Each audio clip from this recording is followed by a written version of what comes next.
everyone, to AURI Connect's Webinar Wednesday, part of AURI Connect's monthly online series, featuring updates on the work that AURI is doing to foster long-term economic benefit for Minnesota through value-added agricultural products.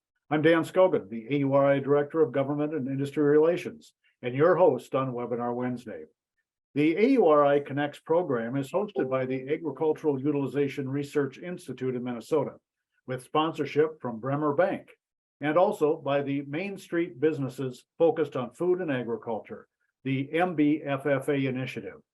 Through a collaborative approach to small business recovery and resiliency, MBFFA is reducing barriers to access for entrepreneurs seeking customized consulting and training services. Learn more about their network of experts ready to help you get connected, drive solutions, and grow your business at the link provided. It's funded in part through a grant with the U.S. Small Business Administration. Today's program aims to actively engage all participants in the food and ag industry to improve competitiveness of producers, businesses, and entrepreneurs through ongoing, purposeful connection of resources and partners along the value chain, and increased knowledge of opportunities, technologies, and trends. Remember, this event is being recorded and archived and can be found at auri.org. Remember that you will be muted during our presentations, but you can send us your written questions through the Q&A portal on your screen. Now, back in April at the New Uses Forum, AURI also presented our award for the 2023 Ag Innovator of the Year Award to Agricultural Innovations LLC. Today, we'll be getting more information on the Ag Innovator of the Year Award and the recipients of this year's award. Joining me today will be Shannon Schlecht, the AURI Executive Director at AURI. Shannon is responsible for the overall strategic and operational oversight of the organization's staff, its programs, and execution of its mission. AURI provides technical services to businesses, conducts applied research initiatives, and convenes networking events to create value-added economic opportunities for the food and agriculture sector. Then we're going to learn more about Agricultural Innovations LLC and High Island Organics with Bill and Adam Asmus. Adam Asmus is co-founder of High Island Organics with his brother Michael and his parents, Brian and Diana. Both he and Michael run the day-to-day operations of High Island Organics and assist with the family's laying hen operation, Asmus Eggs Farms Incorporated. And when not creating the best organic fertilizers, Adam enjoys spending time with his wife, Alyssa, and their sons, Henry and Edward. Michael Asmus is co-founder of High Island Organics with his brother Adam. In addition to his work in agriculture, Michael also is a classically trained musician who frequently performs across the United States and abroad. And then during the Q&A portion of our program today, Al Daring will be joining us. Al is the AURI Senior Scientist at the Co-Products Lab in Waseca, and he worked extensively with agricultural innovations in developing products and processes. Al began his tenure as a Senior Scientist for the Agricultural Utilization Research Institute over 15 years ago. In this position, he's in charge of managing client projects and the Co-Products pilot plant, collecting and reporting on data related to applied research and product development. So let's get this afternoon started with a brief history of the Ag Innovator of the Year program with AURI Executive Director Shannon Schlecht. Shannon, welcome to Webinar Wednesday. Hey, Dan, thank you for that introduction, and it's great to be with you today and to talk about innovation as we recognize this great innovative concept from Michael and Adam. You know, each year, AURI recognizes an innovative company in the food and agricultural space that really excels in their efforts to commercialize new ideas and new egg-based products and processes. It's something that we've been doing since 2002 as an organization, awarding a new Ag Innovator of the Year roughly every year since that time period. So a great number of Minnesota businesses and companies that we've been able to recognize on the innovations that we see on a daily basis. At AURI, we see a lot of innovation overall. Last year alone, we worked on over 250 projects across the state and across the region. So we get a great lens and a great view in terms of what's happening, what people are working on, different approaches they're taking, and how they're really viewing innovation and trying to commercialize ideas and benefit the food and agricultural sector.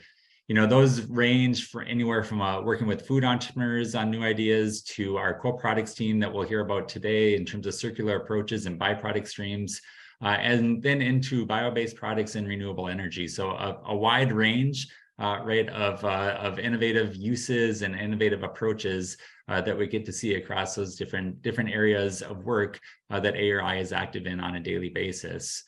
And it really is a great time today and at the New Uses Forum that was done in April to just take a minute and a moment to highlight these innovative approaches and to celebrate innovation that we see across our clients and with different Minnesota companies.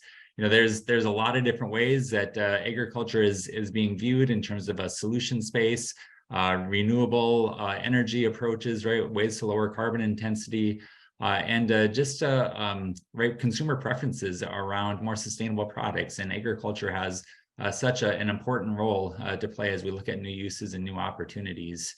And food and agriculture innovation, it does often fly under the radar. I feel we hear a lot about technology in terms of the information technology space, or maybe in biotechnology, but food and agriculture has kind of had a lower profile overall. So I like opportunities like this where we can raise the profile of food and agriculture, and get break past some of our modestness that we have here in the Midwest, where we're very active, where food and agriculture is very dear to our hearts, in terms of just taking that moment again to recognize and be proud of the innovations that we see in the food and agricultural space, and to showcase the leadership as well that Minnesota has and its rich history of agriculture and value-added processing. And just looking at how, what's happening on the ground here as we look at innovation and new approaches. So we've had a variety of companies since 2002 that I mentioned earlier that have been, recognized as Ag Innovators of the Year. So Agricultural Innovations LLC today joins a very unique list of names that we have, from Global Milk Specialties that works on feed ingredients and feed supplements for livestock, to creating dairy products, to Smoothie Enterprises that is working on sunflower oil and unique microwave popcorn, Chippewa Valley Ethanol Company that's looked at several different uses of ethanol into different products, as well as byproduct streams in terms of how they can create more circular approaches to their operation.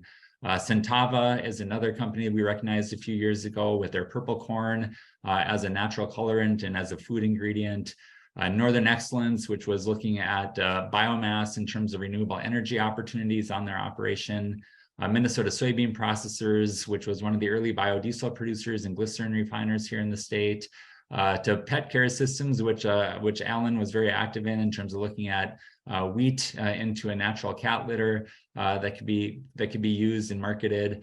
And then last year we recognized New Starch Solutions, which really looked at using agricultural crops into packaging materials such as laminate sheets for different uses in packaging, as well as packaging peanuts, and creating a more sustainable product as we saw the e-commerce increasing and the desire again for more sustainable packaging spaces. So a lot of great innovation that we've seen here in our state as we look at this award and moving it forward. And there's a lot of individuals and businesses that are really active in food and agricultural innovation, and they're continuously exploring different ways to use agricultural products and really, exploring their curiosities in terms of, is this a great idea? How do I move this forward? What does it take? Who can help me as I'm on that journey in launching a new business or launching a new product or launching a new process, right, to really look at efficiencies and technology improvements that can make their operations more profitable, as well as increase the market opportunities. As I think about agriculture, right, since the time that I've been in it, for growing up on a farm, right, and then working across a couple of different industry sectors, one thing that is constant is change, right? There's always something new around the corner that you're looking at, different ways of approaching a business, of approaching the market, and different consumer expectations as generational purchasing decisions change or get passed from one generation to the other. So it's really think about how do you continue to look at those opportunities, innovate around them, and create a product that really the market demands, and that you're really filling a problem space in terms of that solution.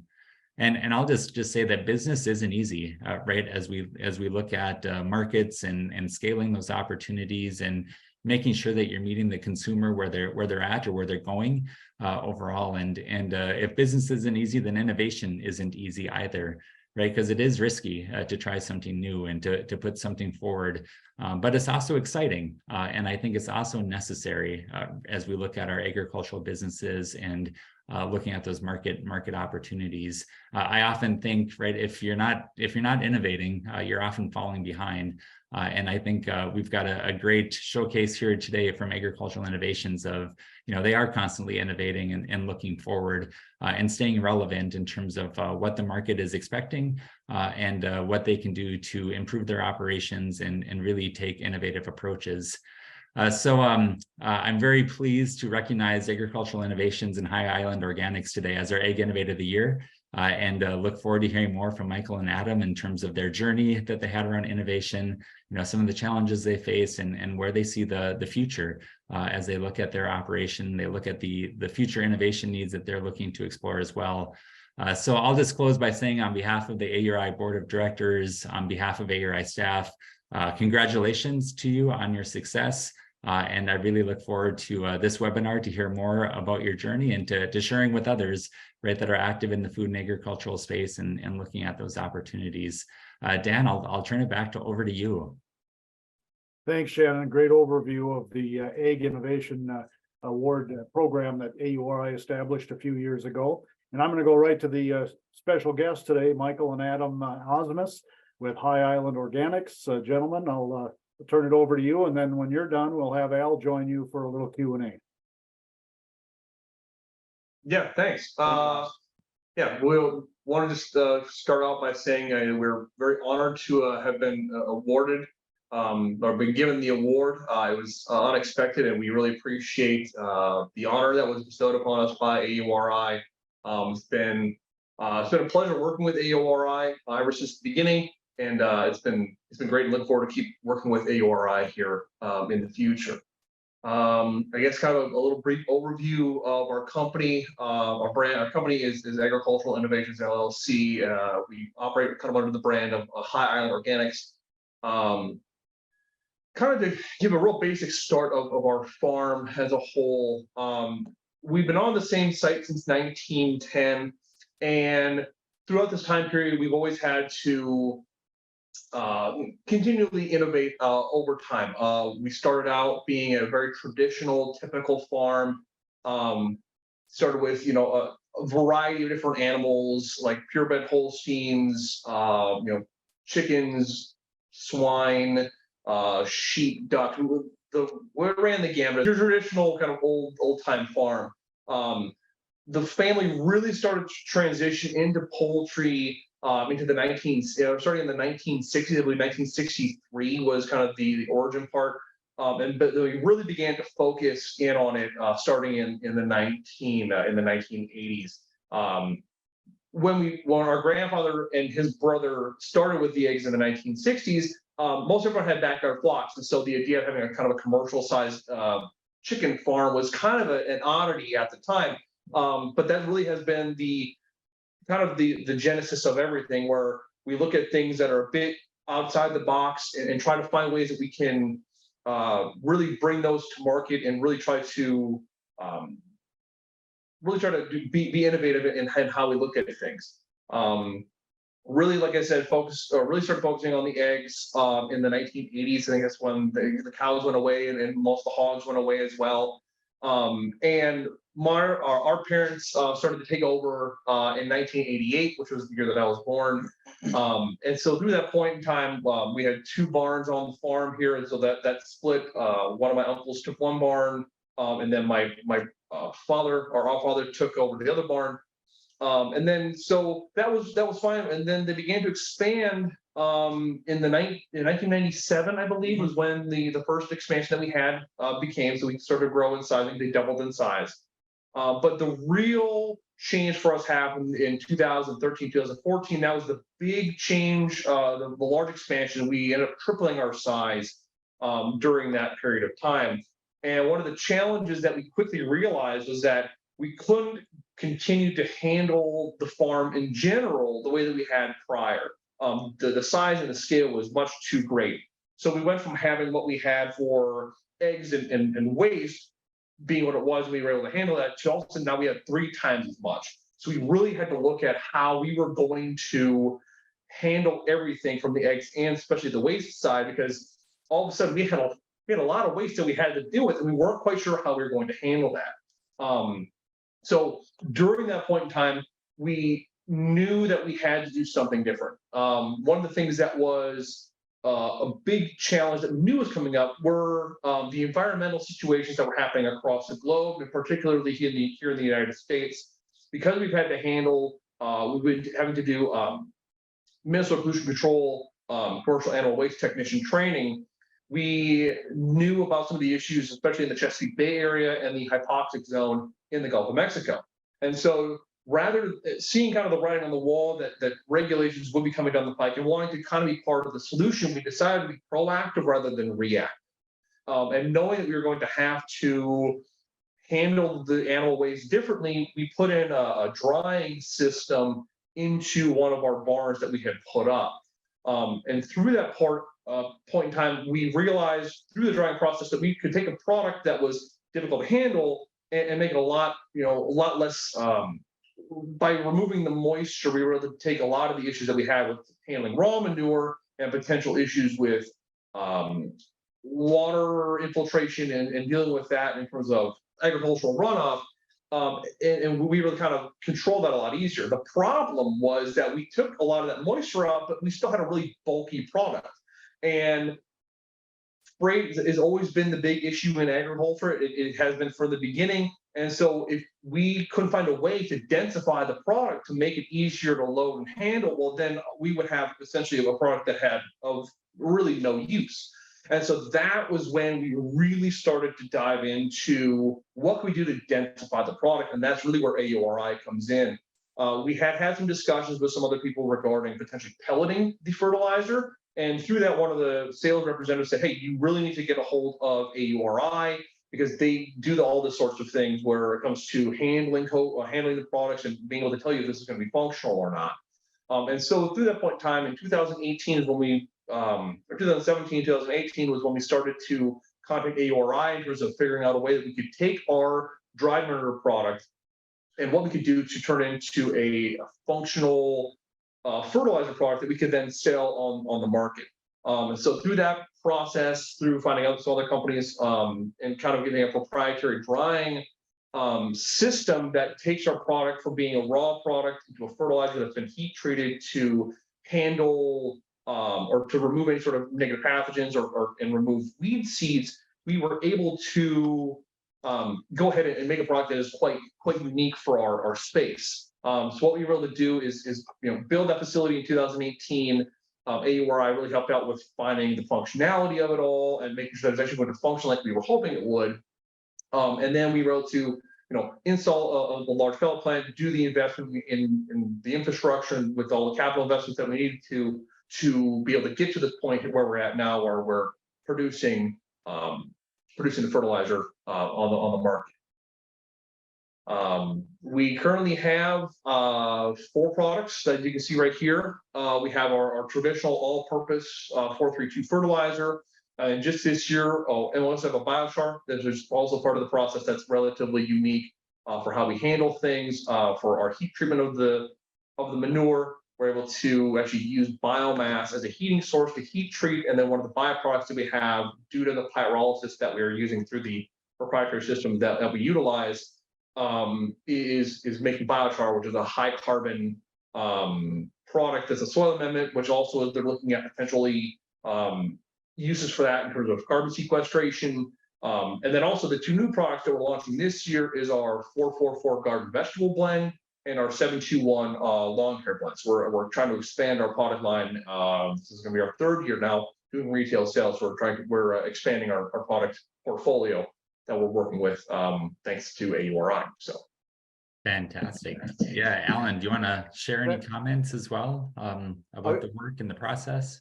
I'll jump in, and then I've got some questions for Michael and Adam. But again, congratulations from the AURI staff, and as Shannon pointed out, it's always fun to work with the various companies throughout the years and see them progress. And obviously those that have really shined in this area of innovation, you get to this point, the Ag Innovator of the Year award. And it has been a pleasure with them, especially as Adam and Michael pointed out, you can see how they have grown their company throughout the years.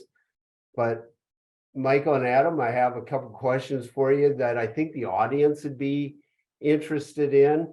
I've obviously had the pleasure of seeing your facility, but we're going to try to relay this through questions. Sure. And I know some of them you've addressed in the presentation today, so we can kind of skip over some of them.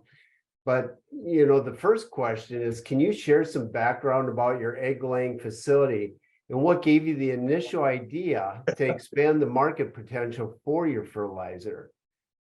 And you touched on some of those. What I like to see is the environmental and the regulatory.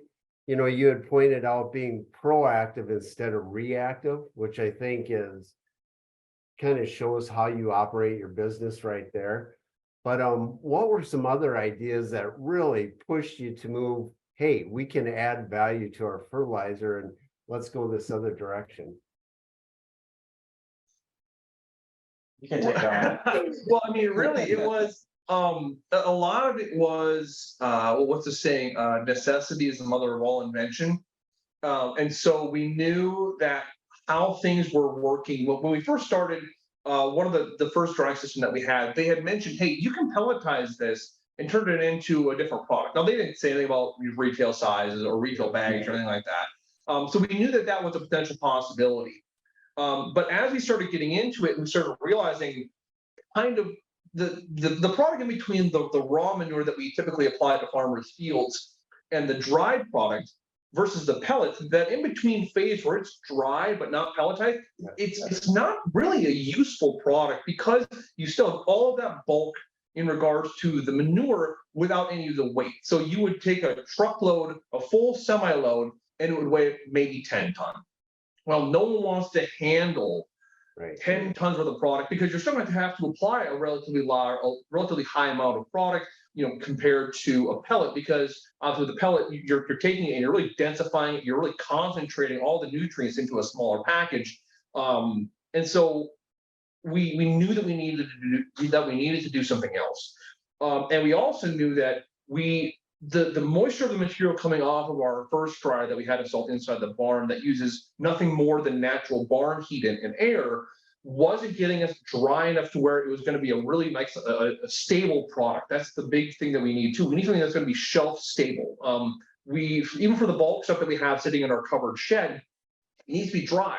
If you're having a product that's too wet, well, then all of a sudden the microbes that are there or that come in through the air are going to start working their magic. It's going to take it from a product that's relatively low odor, considering what the origin material is, and also start reworking its magic, and it's going to create that sort of smell that no one really likes to deal with.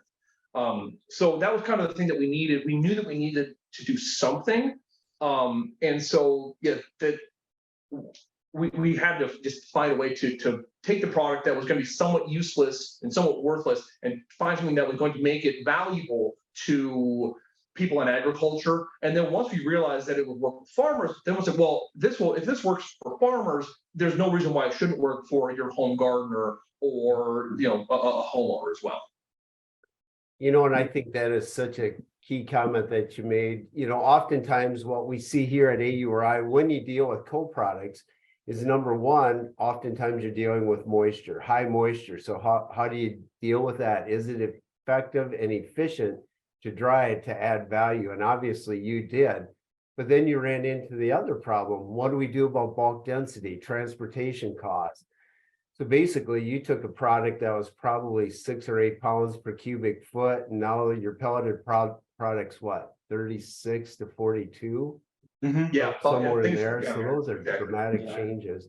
And I think for the audience listening today also, the comment that you made in your presentation and just in your answer is your product is very unique. It's pathogen free because of the process that you're doing to it, paying attention and remediating issues that could arise with weed seed and those are key items that really make a premium product. What were your existing markets? And I can assume it was for local fertilizer, but what was your existing markets for poultry fertilizer prior to developing the High Island Organic brand? And then what was the motivation to say, hey, we need to shift to a retail commercial fertilizer? Hey, how about you take the first part and I'll do the second. Okay, our initial existing markets for the poultry manure was just local farmers. And because freight is so ridiculously expensive and because freight, it's hard. Yep. It was a lot of people that were within like a 6 or 7 mile radius of the farm here. So in the beginning, we would actually like custom apply that. And in the last couple of years, we've actually had a lot of farmers, for the wet manure at least, who come and actually just like they'll just bring their own trucks and then they come and pick it up at a specific time throughout the year, whatever they've sort of scheduled, and then they have equipment that they use to apply it on their own fields. And then that's also sort of similar with the bulk pellets as well. We have a lot of farmers that come and will just pick it up with their own trucks, and then we'll just spread it using like a regular like fertilizer spreader. Yeah, as for creating the brand, because we hadn't done anything like this before, and we weren't, for our egg side, we're just a contract producer, so we're kind of the wholesale kind of side of things. We're producing the eggs, we're sending it off to other folks, and they're handling all the marketing and the packaging and dealing with all the branding. So for us, this was a clean slate. We had no prior branding, no prior anything. So this is completely new. So we had to create a whole new company and create a brand that we felt would kind of resonate with the story that we kind of wanted to tell regarding our farm and the impacts of the water and the soil in the area, and just kind of how we all wanted to how we want to be involved in agriculture and protecting the environment as well. Well, I like that. And Adam, I know Michael's very talented on the musical side. So Michael, I'm just waiting for you to develop a lingo to go with the label. We're still waiting for that. Yeah. One of the things for our audience and for ourselves is we'd like to get your perspective about innovation, how you perceive innovation.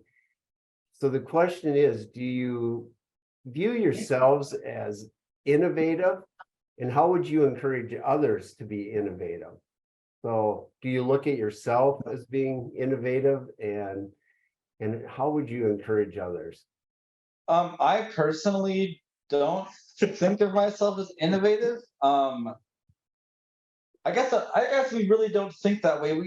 We're thinking about how we can make whatever we're doing better, more efficient, better for the environment, better for us, better for the people that our employees and everybody that's working with us.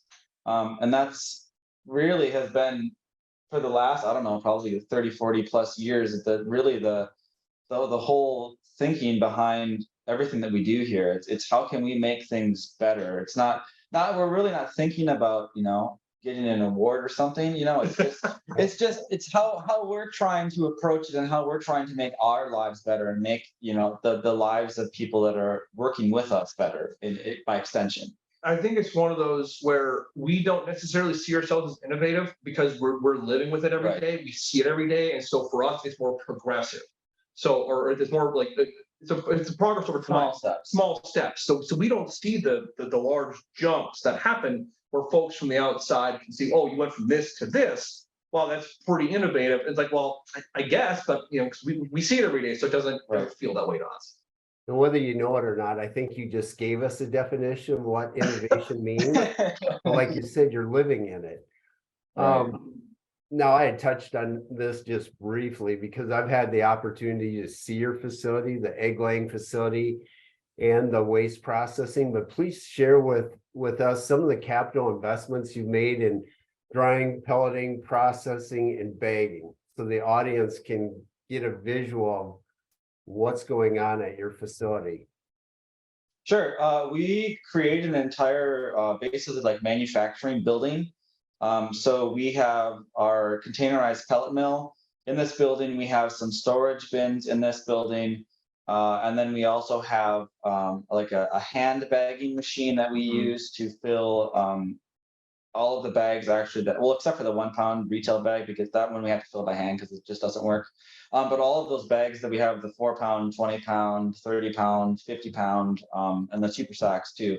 We all have equipment that we use to fill all those bags. So it was quite an outlay in capital to get everything purchased and built and everything like that. But we wanted to make sure that we had control over everything that was going on so that we knew exactly what was going to get put into that package, how it was going to get put into that package, so that we don't have pallets and pallets and pallets of retail bags, for example, just sitting and waiting to be shipped. So everything is fresh and as much as we can within like usually like a couple of weeks basically of actual packaging to going into the store. Right.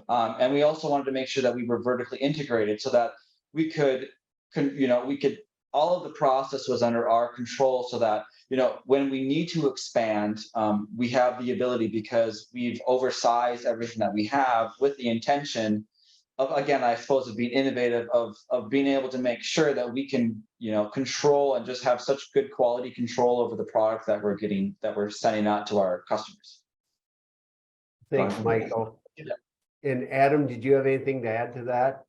I think that's kind of along those lines. I mean, we have the initial dryer that we have that's kind of attached to our barn. We have another dryer that we were able to purchase that uses that kind of proprietary process for using biomass heat that's also able to create biochar through that whole process. So we're trying to be well, it wasn't even an intentional thing to be as carbon neutral as possible. It's just it's what worked for us. We know the propane is expensive, and so by utilizing propane, it was going to take our costs and really push them up, where it was going to be essentially unaffordable for us, for stores or for consumers to actually purchase the product. And so we needed to make sure that we were trying to be as competitive as possible. And so by utilizing biomass as a fuel source, we were able to take that and run with that as a kind of a lower cost option, but then also we're able to create a secondary product that's also super helpful for folks in terms of soil amendment and for adding carbon back into the soil.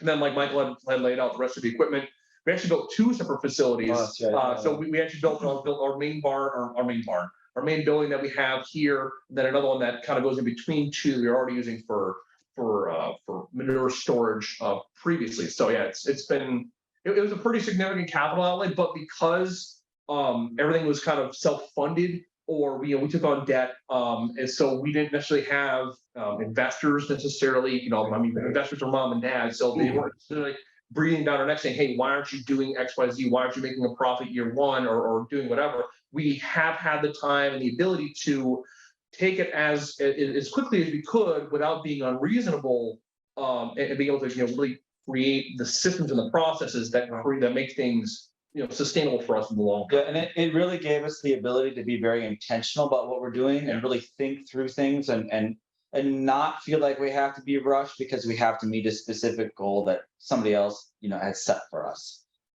That's excellent. And I like the comments. And it's always good, Adam, as you said, I picked this up, having your parents there to be a measure or to provide criticism as needed.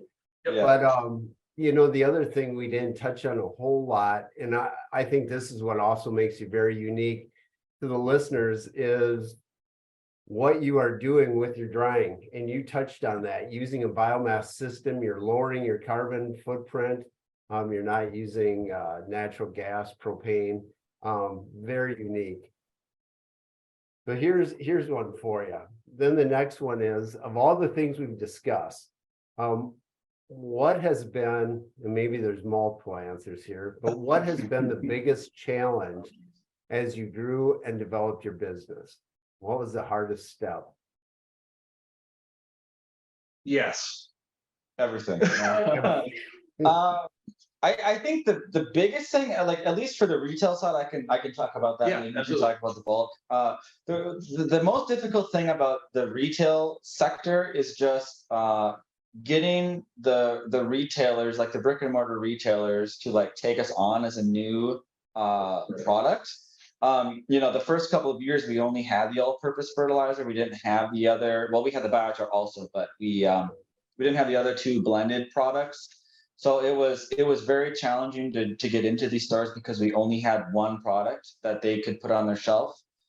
So we actually drove around as much as the state as we could the last like 3 years, like basically being like a door-to-door, like vacuum salesman to get people to meet us, so that they can know who are the people that are putting the product into the bag and making the products and handling all of the products. And really getting to know those retailers on a very personal level, and really building that connection. And that's one of the things that we try to do our best with, even just dealing with our bulk customers, as well as we really want those people to meet us and to know who we are and to know that we're the ones that are, really taking care of all of that stuff. So I would say at least from the retail side of things, it's just getting those retailers convinced to take us on that has been the biggest challenge. And the ones that have taken us on, the product sells very, very well, and their customers are happy with it. So it's just kind of getting over that initial hump. Yeah, I'd say that to continue on with that, the biggest problem kind of on the bulk and on the production side is learning all of these new systems and figuring out how to do it well. Typically, what we found is that when you have a whole new system, it takes about a year to really get most of the bugs worked out. That happened with the dryer that we have inside the barn. It's happened with the pellet mill that we use, with the secondary dryer that we have. And so it's taken us a solid year, kind of with both machines, to really get, or all three machines really, all three, to really kind of understand and get it more down to a science where we know, okay, if this is happening, this is the cause, and this is how we can correct it. And so that's been the biggest challenge, is trying to learn all these new systems on top of what we already need. What else we need to know with the poultry side, because we're still involved with that. So having to know all this stuff and keep it in the brain, and then know how to do all these different things. Because like Michael said, we do everything. So like we do the production side. If there's maintenance and repairs that need to be done, we're doing them. And then we're also packaging the product, and we're also doing the marketing. We're also going out and doing the sales and doing the delivery. So we have a lot of hats. And so it's kind of the other challenge too, is just balancing everything and trying to maximize what we can do. So it's a lot, but it's rewarding. The saving grace is that it's cyclical, because obviously you can't grow in the winter. So that does give us a chance to sort of think about things and think about things that worked well and didn't work well, and, new product development, or, those sorts of things. So that is helpful. And a couple key things for the listeners that I want to bring up, and we got to do a drum roll. Michael, you were talking about, the effort in going door to door, basically meeting with these retail outlets to share about your product, to see if they'd be interested in taking it on. You got to finish that comment. How many retail stores are you in right now? I know there's quite a few. Yeah, I think is it like 25 or 30, something like that? Well, it's like I think it's just over 30. We have quite a few in Minnesota. Then we have one in Iowa, 2 in South Dakota, and then 1 in North Dakota as well. And then we have online store that we ship across the country. And that's excellent, because I know that you do quite a bit with the online too, and I wanted everybody to hear your success on how that turned out. And then one other key thing that you guys both pointed out, and Adam had shared this with me a year or two ago, but it was the fact, when you started, you had one product. And then as you meet with these retailers, they want to, if they're going to take on your product, they want more than one product on the shelf. And look what you guys have done. You've developed a vegetable blend, kind of an all-purpose. You're working on a lawn fertilizer, a lot of great things. We touched on this a little bit, and I've got time for a few more questions here. But what is unique about your fertilizer? to answer that. Yeah. What makes yours different? Well, I think the big thing with our fertilizer that makes it different from other ones that you can find on the market is mainly the heat treatment process. So that's kind of the big defining factor for ours versus some other ones that you can find on out in the market. Because we're not composting, we're dehydrating. That changes our product a little bit. And so we have a pretty quick turnaround from when the manure is actually, excreted, yeah, how we want to say it, to when it actually gets turned into a pellet. Can sometimes be, as short as a couple of, I mean, in reality, is it like 3 days basically? yeah, usually about 3 days from when the bird poops it out to it going through the system. And then there are times where it's literally rolling off and we're putting it right into the machine. So it can get, it's very fresh. It's as fresh as we can get it. So like everything else, fresh is better. But so the heat treatment process is a big one. Also, the fact that we pellet it. Other places will do a granular, or it'll be just like a powder. So for us, I think we feel like it handles better. You can spread it a little more evenly. And so that's kind of another thing that makes it a little bit unique, and also just kind of the process that we utilize to actually make the actual product itself. And that is what makes it unique. And, as we wrap up, for the listeners, that are interested in purchasing or utilizing this product, you did touch on, obviously you can get it in various bag forms, but correct me if I'm wrong, you can also purchase it in bulk. Is that right? You were Yes. mentioning you can come in Yep. bulk. Yeah, we do bulk truckloads very frequently. We also have a 2,000-pound super sack, and then we also have 50-pound bags. Excellent. Mhm. And then, for the future, you two, where do you plan to expand from here? Or is it too early to ask? Because I know you've got the typical or the original fertilizer. Mhm. You're working on the vegetable blend, the 444. I know you're working on a lawn fertilizer. Where do you go from here? What is the next step? Is it marketing? Is it more products? Two things, I guess. The first is marketing. So just, getting our name out there so people know that we're here. We have a advertising campaign that's actually running right now. So we've had pretty good success with that so far. And the other one is actually more products. Maybe another sort of like garden specific fertilizer, like a flower blend potentially. And then we would like to do some type of potting soil maybe. Yep. And then also like a 4-step lawn blend series. So there'd be one for each, season of the year. But we haven't talked to you about that yet. Surprise. Well, I'm looking at the time here and I want to squeeze in 2 more questions because I think we can, and then take some questions from the audience. But here, what advice do you have for individuals thinking about starting a new business or offshoot of an existing business? What's some wisdom you two could share with them? Spend a lot of time thinking about it. Yeah. Just because you don't want to like launch into something, with not enough information about it, Yeah. or not fully knowing sort of what your vision of the 5, 10, 20, 50 year plan is, outlook of that. So just really be intentional and really take your time and don't rush it, and just make sure that you know what you want to do. Yeah, know what market you're going into. Know, if you can, try to get as much information as you can about potential competitors. Who's in the market space. How does it function? How does it operate? Ask questions. Try to find people. If you feel like your product will be competing with somebody directly in your area, find someone in a different area that's doing something similar or has a similar type product that may be in a different sort of space, and ask a lot of questions.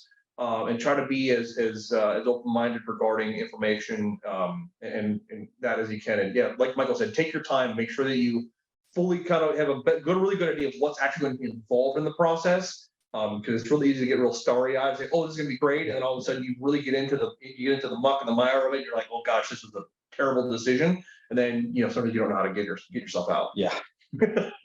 Great comments, and it just goes to show the value of market assessments, assessing your market and developing a business plan. And I applaud you for all of that.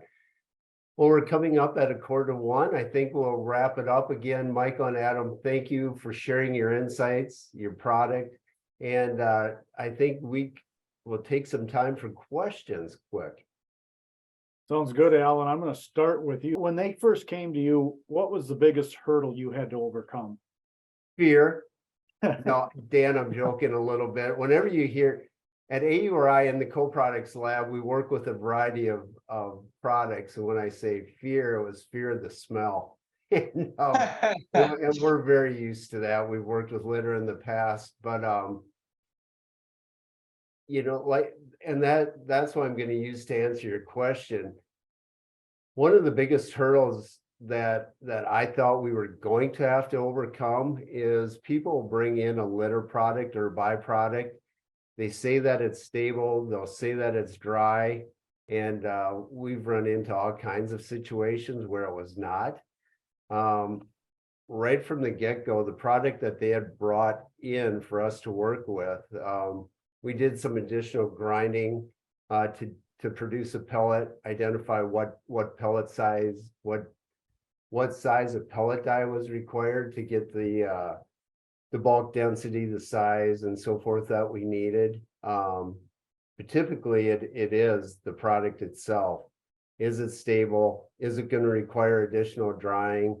And with the drying system they had, it was a beautiful product to start with, so it made it easy. And when did you know you had something, Al? Pretty quickly, because, and this goes back to the form that the products received.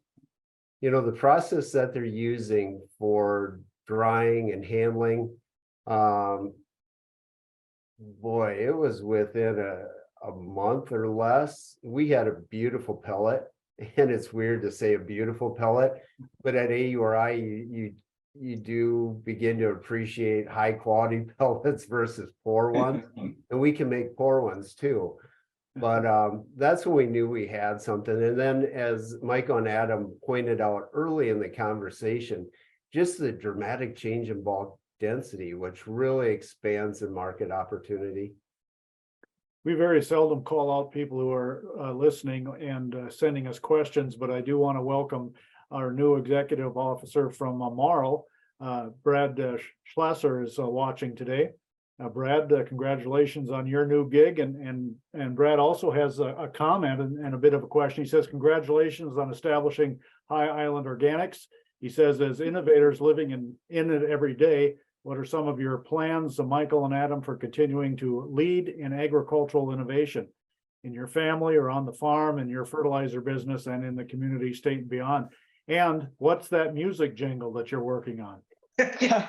Well, I'll answer the second part first. I have no idea because I haven't had time to write anything yet, but maybe at some point. Once I have a little bit of a break, yeah. And I think I heard you earlier, you don't think of yourselves as innovators, so maybe it's hard to gauge where you're going next in the innovation world.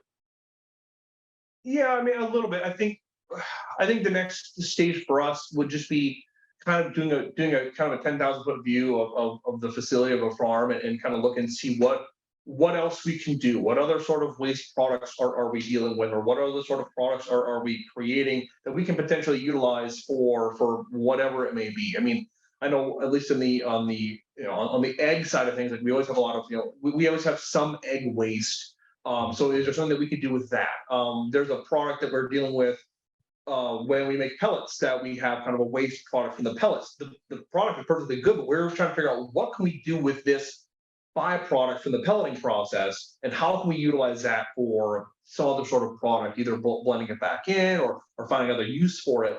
I mean, heck, there's even like a dust that comes off it's super dusty, but chances are, based on how we know, it might be very high in nitrogen, kind of from what we know. We should test that actually. We probably should test that actually. So that's something that too, where we have some other byproducts. It's like, well, what can we do with this? So it's kind of looking at the whole system and finding areas where we're maybe less efficient than we should be, or things are being kind of just thrown away that we don't necessarily have a no use for yet, that we need to work on figuring out what we can do.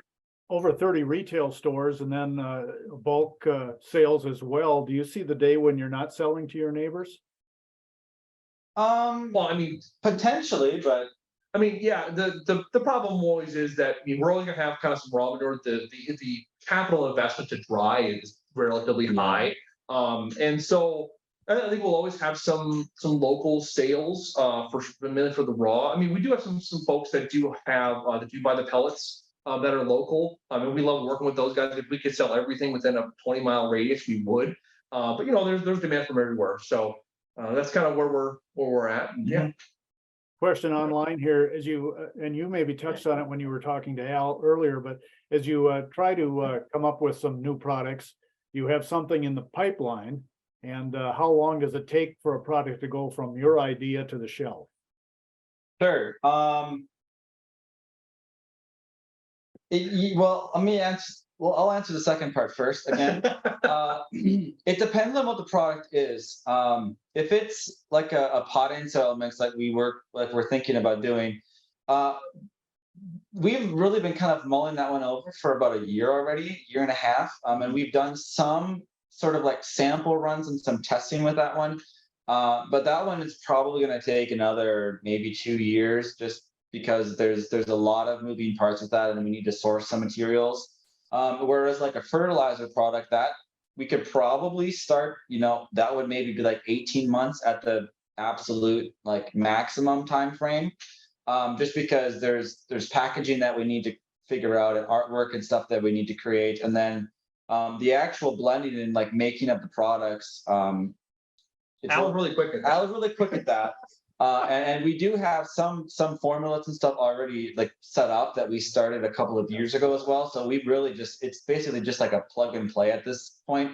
We have some more equipment and stuff that we actually are going to use here to make blends in like a larger batch, but we've just been having some problems trying to get that all sort of situated and figured out, and actually like building and creating that system. So hopefully, fingers crossed, that will be up and running by the end of the summer or the fall for sure. So, you know, it could really be honestly probably 12 months if we really pushed hard, but it's just the artwork and the packaging that we really have had some problems with in the past. So that's really the big hiccup, is just how are we going to put the product into something that we can sell? That's the big issue. Yeah, I know when we first brought products into AURI, and when I think when the first time that when the product was ran, Al had said, "Hey, this product works great, and here's some other options." Mhm. So already right away from the beginning, you know, Al and the AURI team were saying, "Hey, listen, this is great, and this is what else you can do." So that was really helpful to know that we had other options where we could, you know, blend in a couple of extra ingredients, and all of a sudden we can take our product from being one thing to something else, and then, you know, like Michael said, we can, you know, offer more products and Right. get that in there. And the great thing with the fertilizer products is that base material, that all-purpose fertilizer, that is in every single one of the blends that we were planning to make. So we don't really have to worry about like how we're going to formulate that part, because that's in everything. So that it's a really great base material to use to create all of these other blends with. So if I'm tracking correctly, are you able to expand your fertilizer business without adding any more birds? Yes, we are, because with the larger barn that we built in like 2013, 2014, that was actually built with the intention of having 2 of those like barn air dryers on it. But it just the expense of actually adding like the second one was just so much money that we just did not have the ability to do that at that time. But we could probably within 24 months, 2 years, like double capacity here. Then I heard you mentioned biochar. Why biochar, and what is its purpose? Oh, okay. So biochar is really interesting in that well, you need to reach a certain carbon level in order for the biomass to be considered biochar, otherwise there's different classifications of it. So, but the main reason why we did this, it wasn't even intentional necessarily. It's just that we were looking for another way of being able to more fully dry the product. And I think our dad actually found the machinery that we purchased. Mm-hmm. So rather than utilizing propane, because we don't have a natural gas line, so we use a little bit of propane to start the system up. But then once it's up to temperature, which takes maybe about 10 minutes I think 10 at most, we're using biomass of any sort that we can really get our hands on to burn. Now we've kind of settled in on some post-consumer wood pellets. So we're actually taking wood pellets that are created from old pallets that can't be used anymore. They shred them down, they turn them into wood pellets, and then we use that for burning. But we've burned sunflower seeds or sunflower hulls. We've done wood shavings. We actually tried utilizing our own manure as the initial fuel source. We realized that pretty quickly was not a great idea. That's causing problems. A lot of problems. Really, it's very corrosive when you burned it. Lots of ash. So we had a lot of problems with that. So we settled on something that was a bit more traditional. But that was actually a really great product, because now all of a sudden we have a product that's I think it's like 65 or 70%. I think it's a minimum 60%. Yeah. So we're at least 60% carbon, and so then you can utilize that for it's great. It's super porous. So you can it almost kind of like a luxury condo for soil microbes. So it works great for helping rebuild soil health. If soils are a little more sandy, it can really help hold on to water and nutrients. It's a great product that was kind of a not even an intentional part. No, it's kind of an accident. It was an accident, so it worked out exceptionally well for us. And that's part of innovation, isn't it? The accidents. You're out looking for something and you find something else. Yeah, definitely. Yeah, I mean, it's one of those things too where we kind of had it sort of like piling up, and we're just like, well, what are we going to do with this stuff? So then we're like, oh, well, we should just bag it and sell it to some garden centers and stuff. And we've had people that have really enjoyed working with that. So it's very, very dusty. So if you do like get it, you definitely need to wear a mask. You can really get in your into the upper respiratory system. But yeah. I'm going to ask one more question, and then we're going to go around the table, and everybody will, Al and you guys will be able to weigh in on egg innovation and the whole concept behind the award. But to the Asmus folks, you're taking fresh, and I mean sometimes very fresh, chicken manure, and turning it into a fertilizer that we're selling at a retail store. What were the regulatory issues that you had to overcome? Is it difficult? Well, there's two parts of that. Yeah, that's fine. Yeah. The one of the things that we needed to do was to get well, we didn't need to, but one of the things we wanted to do was get the AURI certification for the product. Not everything that we produce here can be AURI certified, but the fertilizers are. So that was a bit of a nightmare at first, just because that was like one of our really first big like major products about how to deal with some regulations and stuff here, because we never really had to do that before. But it was very simple once we kind of got into it, and we just needed a lot of paperwork to fill out so that they understood what the process of making the product actually was. And then once that was filled out, it's been very simple since to add to the products. AURI or OMRI, the Organic Materials Research or Registration Institute. Organic Materials Research Institute, I think. Something like that. So they're kind of been tasked by the USDA as like overseeing all of the inputs for organic food production. So if you get the state seal of approval from AURI, then you're good to go in all 50 states. So that was the one thing that we really wanted. There were other options for organic certification, but that was the one that was like the biggest one. And we knew that for our customers, that if their organic certifiers saw the AURI seal or saw the AURI logo with our product and had a certificate, they were good to go. And it was kind of a thing for the customers that we knew that they were going to be, really happy with that. In terms of, what was the first part of the question? The regulation. We had to deal with the Minnesota Department of Agriculture for the fertilizer side of things. Well, because it goes from, so the raw manure is handled by PCA, the Minnesota Pollution Control Agency. The fertilizer is controlled by the Minnesota Department of Agriculture. So we kind of had to deal with both at the same time, because the manure, even when it's dry, is still considered manure. But once it goes through another process, then it's fertilizer. So there's kind of a magic transition point in there where all of a sudden it transitions from manure to fertilizer, and that was kind of balancing that out. And then also, I guess, just the state labels. Yeah, the state labels. That wasn't too bad. Easy. It was straightforward. I mean, honestly, most of the government the bureaucracy that we had to deal with. I mean, they were really easy to work with. Yeah. I mean, as long as you go in there and you're not rude to them, they're more than happy to help you. Yeah. So it worked out really well. Excellent. Okay, Al, we're going to start with you on final comments today, and give us some thoughts on ag innovation or on this high island organics or whatever you'd like to leave us with today. Al, let's start with you. Yep, and I'll make it fast, Dan, looking at the time, but number one, through the discussion we had today, I think the audience and the listeners can see how innovative Michael and Adam have been growing their product. They have an excellent product that continue to grow. The effort that they put into it, and I was hoping they'd touch on the organic certification. It's an excellent example of them being innovative and adding value to a product, which is innovation into their bottom line. So congratulations, you two. Thank you. Adam, final comment from you today? What would you like people to know? Yeah, I just wanted to let folks. I mean, we're very happy to receive the award. And honestly, anytime that we talk with people in agriculture that are looking at doing something different, we always bring up AURI as like, hey, if you have any questions with anything, go to them. Because I mean, just the assistance that we've had from AURI has been really priceless. It's been really one of the keys to our success. And Michael?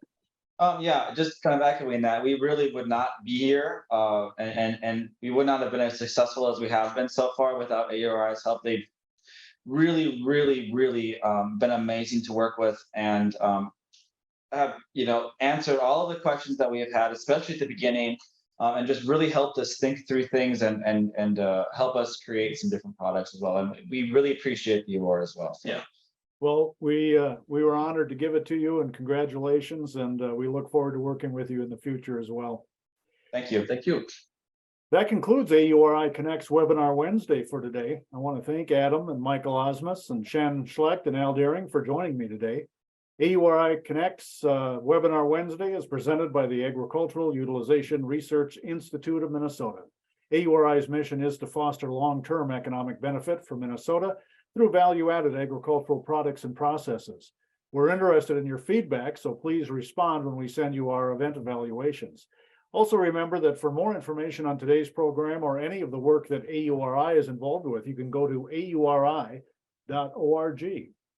Well, spring is in the air and summer is right around the corner. And that means AURI Connect's Webinar Wednesday is going to be on its summer hiatus until September. I would like to invite you to join us on June 9th for a Fields of Innovation event in the Crookston area as we talk about new crops and the process of bringing them to market for Minnesota. Keep looking for more information on the Fields of Innovation program that's coming up June 9th. And you can always learn more about other work that AURI is involved with by going online at auri.org. We're looking forward to having you join us again in September for another AURI Connects Webinar Wednesday.